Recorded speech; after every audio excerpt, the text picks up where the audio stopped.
So guys, these are the ingredients: 1 kilo mutton, 4 cups of rice, broken rice with saffron.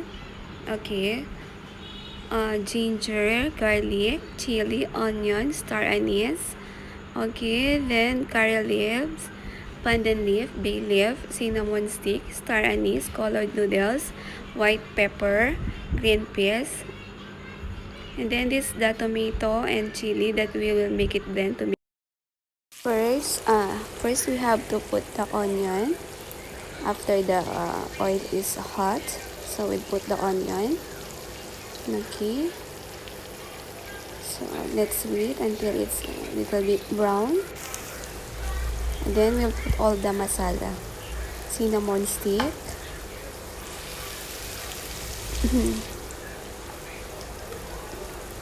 Nutmeg. The star anise. And then saffron. White pepper. Cardamom. Then cloves. Okay. And then bay leaf, white pepper, and then green peas. So we'll just mix it.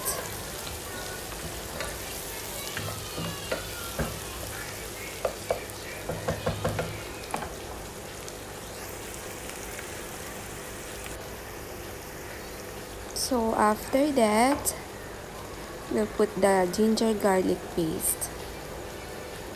Okay, ginger garlic paste.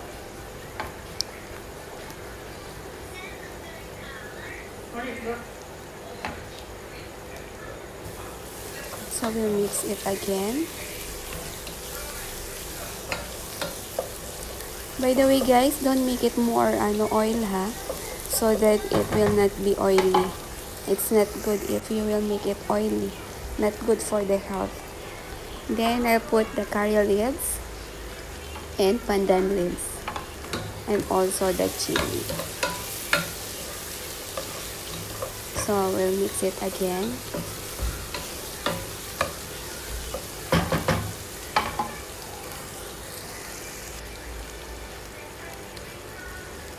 And then after that, we'll put the dried lemon. After that, we'll put the mutton. This mutton is 1 kilo. If you want to make it cut a little bit, you can. If you want small, then you can also. It's your choice, guys.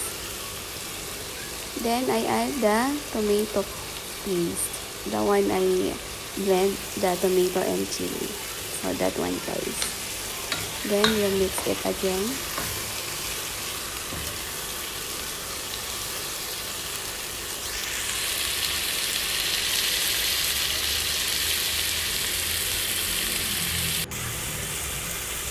After that, while we are waiting, we'll just cover it. And then after that, we'll put salt and pepper powder. And if you want, you can put beef broth cubes or whatever you prepare.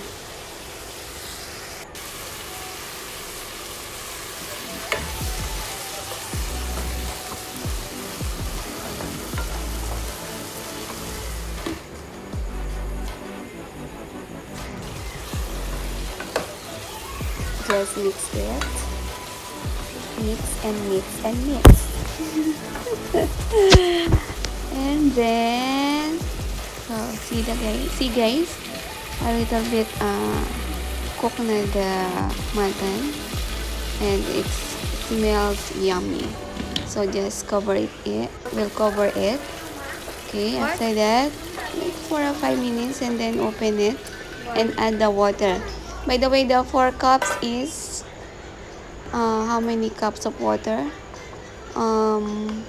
In 1 cup, we'll put 1.5. So we'll put 6 cups of water.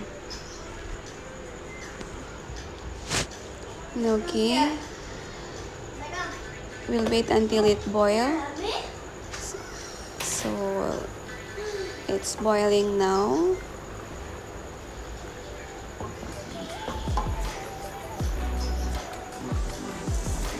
So we'll put the rice with saffron. By the way, I use the broken rice. Usually they are using biryani rice, the long rice. But for me, for my version, I use broken rice.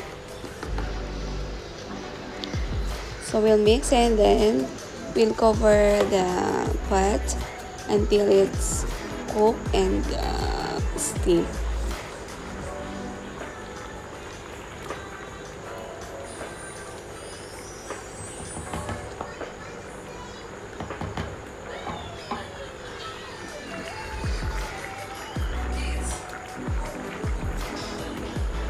So we'll cover it again.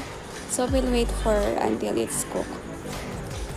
Charan! So guys, it's ready now, the kabsa rice. Kabsa, mutton kabsa.